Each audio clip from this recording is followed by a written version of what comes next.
Hi everyone, my name is Serena. Welcome back to my channel.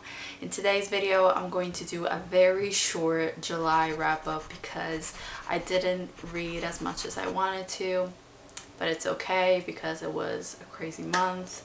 I worked and stuff, so I only read 4.5 books. Since this is going to be a very short wrap up, I'm going to include my TBR for all the world's a page readathon that's going to take place this entire month. I am definitely not going to read all of these, probably. Hopefully I will, but probably not, because I think there are like 16 prompts, 14, 16, I don't know. So I'm just going to create an ideal TBR. I will link the hosts down below, all of them. This is round 2 of this readathon. I'm pretty sure I participated last year or 2 years ago. I did a vlog I remember making a vlog, a Shakespeare vlog, so I'm pretty sure it was for that. So the 3 books that I read for the zodiac sign vlog that I made last month were The Turn of the Screw by Henry James, My Year of Rest and Relaxation by Ottessa Moshfegh, and Lily and the Octopus. From favorite to least favorite, I really enjoyed My Year of Rest and Relaxation. I gave that one 4 stars. It's very weird because it's about this girl who decides to sleep for an entire year because she wants to get over her trauma and the bad things that happened to her. So she takes a lot of medication and stuff. So it's very weird because sometimes she's awake and she does weird stuff, and then there are other people who are all flawed. All of them are completely flawed. And it's a weird book, but I really enjoyed it, and there is like this message underneath all this that I get it, all right? So I guess that's why I really enjoyed it. The Turn of the Screw, on the other hand, was my least favorite, and Lily and the Octopus was right in the middle. Lily and the Octopus I gave 3 stars. It's just a cute story about a pet and their owner, and it was sad, as a lot of pet adaptations and pet books are. It's about this dog who has this octopus, and the main character talks about their relationship and how he's dealing with this octopus and stuff. It has this like magical realism element, and I don't want to talk a lot about it, but I give it 3 stars. I did not cry, but it was cute and emotional. Lastly, The Turn of the Screw. The Turn of the Screw was my least favorite. I gave 2 stars, and the main reasons why I didn't like it was because of the dense language, which is usually a problem with me with classics. For this one in particular, even though it was very short, it was really dense and hard to get through, but I'm glad I read it because it inspired so many adaptations that I want to watch. It's very ambiguous. A lot of people interpret this story differently. It wasn't very scary for being a horror story. It wasn't scary for me in 2021. So maybe it was scary back then in the 1800s, but it wasn't for me right now. The other book that I read this month was Normal People. And let me just tell you that I'm currently filming a vlog, and I talk about this book in the vlog, so I'm not gonna talk like in depth because that video is coming up soon. But this is another book, like My Year of Rest and Relaxation. I get why people don't like it. Like for My Year of Rest and Relaxation, I get why people don't like that book. Same with Normal People. I get why people don't like it. But I don't know how to explain it. I kind of get what Sally Rooney was trying to do, and I enjoyed it. I gave it 5 stars on Goodreads, and I wrote in the rating, in the review, 4.5, because I don't want to give it full 5 right now because I still have to like reflect and think about it. And I'm definitely going to reread this book in the future. It's basically plotless. Like there's not a lot of things happen. It takes place in a large span of time, like 4 years, 3-4 years. And it's basically like a slice of life story, you know? It's not really about what happens, but how these people grow, how these people change, and, you know, from high school to college, and, you know, their issues, their problems, and how they get better or whatever, or not. I don't know. And the title, Normal People, that's just how normal people are. They go through problems, and normal people have miscommunication, normal people have issues with expressing their feelings. It felt really realistic, and I want you to read it, as I said, and I'm going to talk about it more in the blog. I don't want to talk about it anymore right now. The book that I'm buddy reading with Mary is The Vanishing Half by Britt Bennett, and I'm really enjoying this one, honestly. It's about these two sisters who are very light. They're black, but they are very light, so there's a lot of discussions about colorism. These two sisters flee their small town, but even though they go away together, when they arrive to the place that they go to, at some point they separate, because one of the sisters decides to live as a white person because they are white passing, they're very light, and the other one doesn't. They end up actually marrying a black man and having a black child, and the other sister ends up like living a completely different life. So it's set in 1968, once, you know, they separate and go on with their lives, and then we see the future in 1978. So there are like two timelines in which we see the daughters as well, and I don't know what's going to happen, but I'm very interested. And yeah, it seems like a very like important book, and I'm having no issues right now. Not much has happened, like, for what concerns the main thing, like the sisters being separated, but I'm enjoying it right now. For what concerns what I've watched, I watched Normal People, the show, and it's really accurate. The dialogue was very similar. The actors were great, honestly. The main character, Marianne, reminds me so much of Anne Hathaway and Dakota Johnson. Like, I couldn't get over it. There are a lot of sex scenes and nudity, but I have to say that they felt very realistic. Nothing like, you know, 50 Shades of Grey or 365 Days on Netflix. Like, those two movies, the sex scenes are like, I don't know, I don't want to say unrealistic, but you know when they film like very unrealistic kind of sex scenes? In the show, everything felt very realistic, just like the book. Everything felt very realistic, and it felt like, I felt like I was watching these people's lives, actual lives. These flawed people go through stuff, and yeah, I enjoyed it. I also watched Shrek and Shrek 2, the best Shrek movies.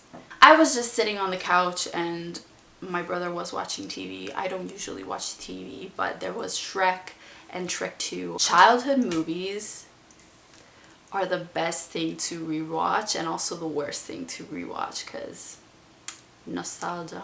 Now let's talk about my August TBR. Hopefully we have character tropes. You have a twin, I guess. Read a book in a duology, and for this one I picked Simon versus the Homo Sapiens Agenda by Becky Albertalli. I know that this isn't a duology, but I'm sure that Leah and the Offbeat, yeah, I'm sure that that is in the same universe, and that's like the second book in this universe. So I'm gonna count it because I was planning on reading this month. So we have that. Number 2 is The Inevitable Cross-Dressing. Read a queer book, and for this one I picked She's Too Pretty to Burn. I know it's inspired by the picture of Dorian Gray, and it's queer. I looked it up on Goodreads, so this one. Number 3, Villain Monologue. Read a book focusing on a villain, antagonist, or anti-hero. And for this one, I picked The Picture of Dorian Gray because I want to read that and read She's Too Pretty to Burn like near, so I can make comparisons. And I'm pretty sure Dorian Gray is like an anti-hero. He's not really a good character because he sells his soul to the devil or whatever. Number 4 is The Fool with All the Wisdom. Take a chance on a book you're unsure about. And for this one, I'm going to read either I Was Born for This or Loveless by Alice Oseman. And the reason why is, as I said, in June, I'm participating in the Alice Oseman read-along. In July, they read Radio Silence, which I had already read, so I didn't reread that one. And they also read I Was Born for This, but I did not end up reading it in July, so I'm gonna try and read it in August. And I put these two because I really enjoy Alice Oseman's graphic novels, the Heartstopper volumes, but I have mixed feelings about her novels because Solitaire wasn't for me, and Radio Silence, when I read it, I didn't love it as much as other people did. So I have doubts about her novels. Maybe her novels are not for me. Number 5 is Band of Brothers. Read a book with multiple points of view or an ensemble cast. And for this one, I wrote down Beartown because I'm pretty sure I started that book. I'm pretty sure that there are multiple POVs, or there's like this one narrator who follows different people. So there are a lot of people. There's a big cast of characters, so I'm counting it. Number 6 is an underrated female character outshines the main character. Read a book by a BIPOC female author. And for this one, where is it? I think it's downstairs. I'm reading Queenie by Candace Carty-Williams. And this is another book that I am unsure about because I've heard mixed things about it, but I have it and I want to read it, so I'm reading this one. Number 7 is Lavinia Speaks. Read a book by a disabled author. For this one, I was looking through my August TBR and I searched on Google, Goodreads, whatever, and on a list of books by disabled authors, there was F. Scott Fitzgerald, and The Great Gatsby was on my August TBR. So I'm going to say The Great Gatsby. I looked it up and it seems that F. Scott Fitzgerald had dyslexia. So I'm saying that one. Then we have Story Tropes. Fake your own death because that will definitely solve the problem. Give a book or author a second chance at life. A book you DNF'd, a second chance author, etc. This book I did not DNF. I just put it on pause because in May was like my worst month of the year so far, that I dropped every single book that I was reading and picked up complete different books. But I want to pick this one back up, and that is Take Me Home Tonight by Morgan Matson.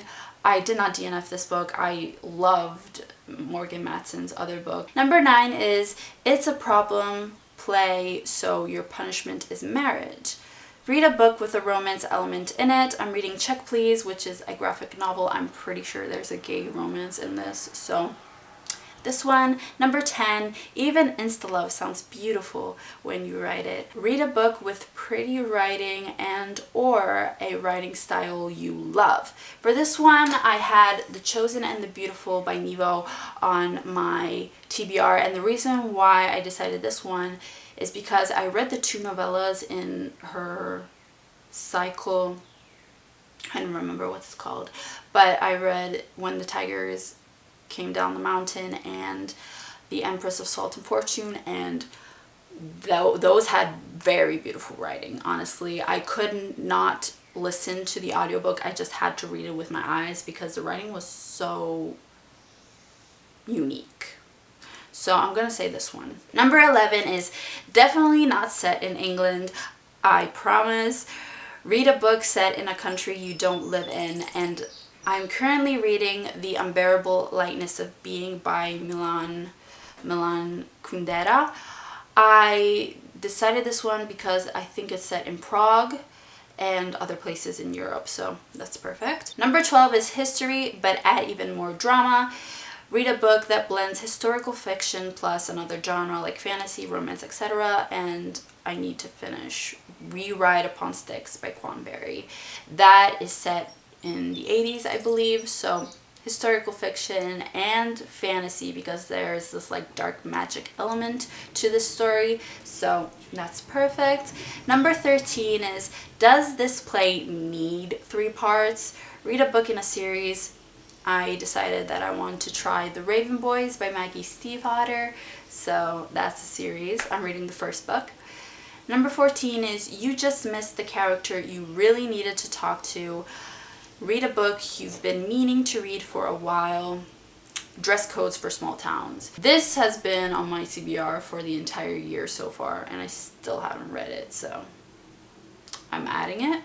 Number 15, surprise! Magic actually exists for plot convenience. Read a book with magic in it. I need to continue on with Cemetery Boys by Aiden Thomas.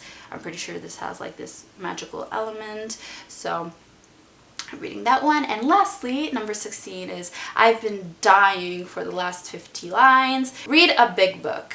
Can decide what big means.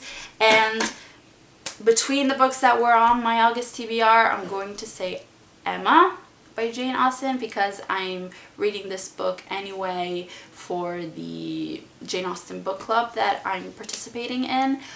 I don't know if this is actually a big book. I looked on Goodreads and it's almost, not quite, but almost 500 pages, which 500 is like my definition of big book. So I'm gonna say this one because I have no other big books on my TBR. So yeah, those are all my books that I would love to read this month, but I'll definitely will not read all of them. What are you currently reading? Let me know down below, and also tell me what was your favorite book in July. As per usual, I like to talk with you about these things, and if you enjoyed this video, please like and subscribe, and I'll talk to you in my next video. Bye!